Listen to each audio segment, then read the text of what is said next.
We are back with the new season of Young and Pregnant. Same moms, different season. Or maybe a continuation of the first season according to the MTV website, whatever.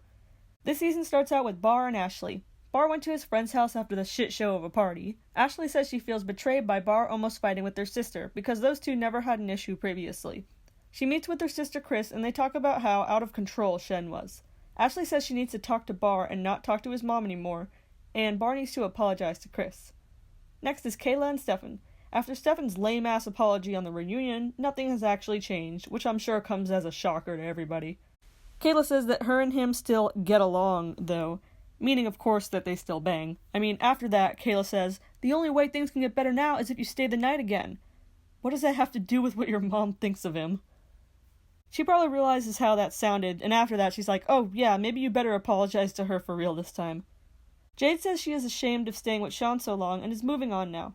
Shawn is still sweet-talking her into getting back together, and yet she's found his profile on several dating sites. Probably Tinder. She says he would emotionally abuse her, and he hasn't seen Chloe since he left. She feels that her not being with Shawn is a new stage in her life, so she's getting her hair did to celebrate. New hair, new me. Brianna and Robert are swinging on a swing set. Brianna says, oh, you think you're gonna get higher than me? We're not at that stage yet in the inevitable Teen Mom Chronicles. At least I hope not.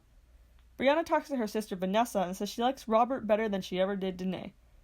Then she talks about how she's meeting with an organization soon regarding Brayson's arm and to try to get him to use his nub more. She's excited for her mom's plan to move to Oregon. Vanessa approves of Robert, but she herself is staying in the area with her own boyfriend and not moving with them.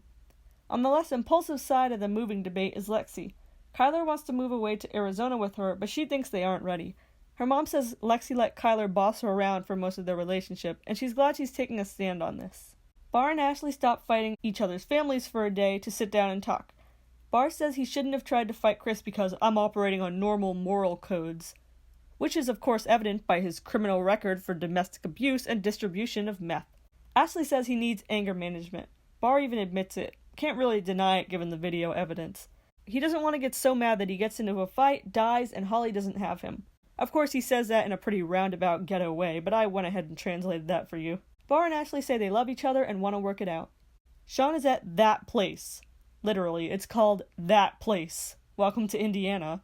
I'm sure if they were still together and Jayde asked him where he was right now, it would end in a bigger fight than ever before. Where are you? That place. What place? That place. He admits to his friend that he was a piece of shit to Jayde. Now she doesn't trust him. His friend suggests he care for Chloe despite not being with Jayde, and that this will impress her enough to want to get back together. Because apparently Shawn can't care for his own child without some ulterior motive. The Easter Seals, an organization providing services to disabled children, talks to Brianna about helping Brayson. They watch him roll around on the floor. He can't crawl yet. Brianna says she feels like it's her fault Brayson has no arm, and she doesn't like seeing him struggle. Lexi talks to a friend of hers that moved away with her boyfriend to get her perspective, and basically the girl's horrible story just reassures Lexi that living with Kyler would be terrible. The girl misses her family, fights with the boyfriend about money, and their Section 8 apartment didn't have hot water. In the end, they just ended up moving in with her boyfriend's mom. Reality is harsh.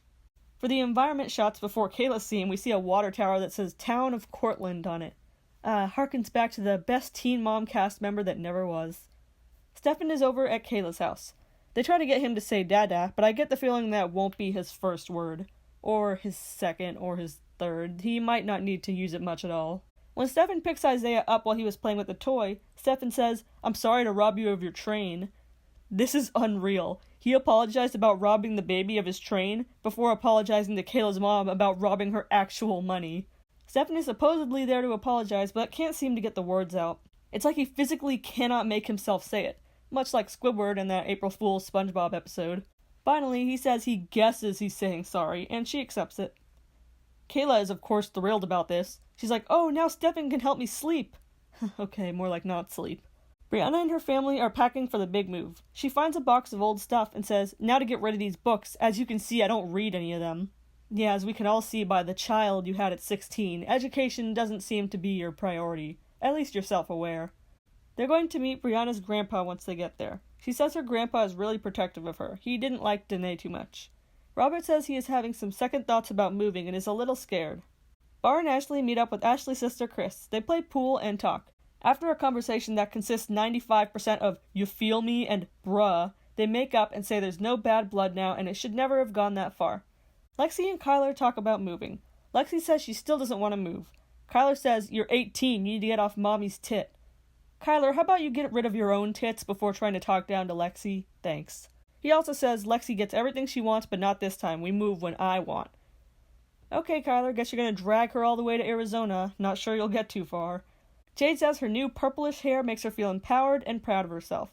Shawn came over to babysit Chloe, which Jayde is not too pleased about. Shawn asks her afterward if they could hang out, and she's like, not really. Shawn gets mad and bitter and says, "Fine, I'll just leave." Jayde is mad that Shawn left a mess in her house and asks why, and Shawn's brain just can't handle it. He's like, "Chill, stop asking me all these questions." She asked 2 questions. She says go, and Shawn says, "I'm trying to leave and you're not letting me." Dude, she clearly wants you gone. She said no one's keeping him there, and Shawn finally leaves. And that's all for this first new season episode of Young and Pregnant. Why do you think Brianna's family is so eager to move when they have no job or house lined up? Do you think Stefan is truly trying to be a better person, and will Lexi end up moving with Kyler in the end? Let me know what you felt about this episode in the comments down below, and subscribe for Teen Mom recaps every week, starting this week.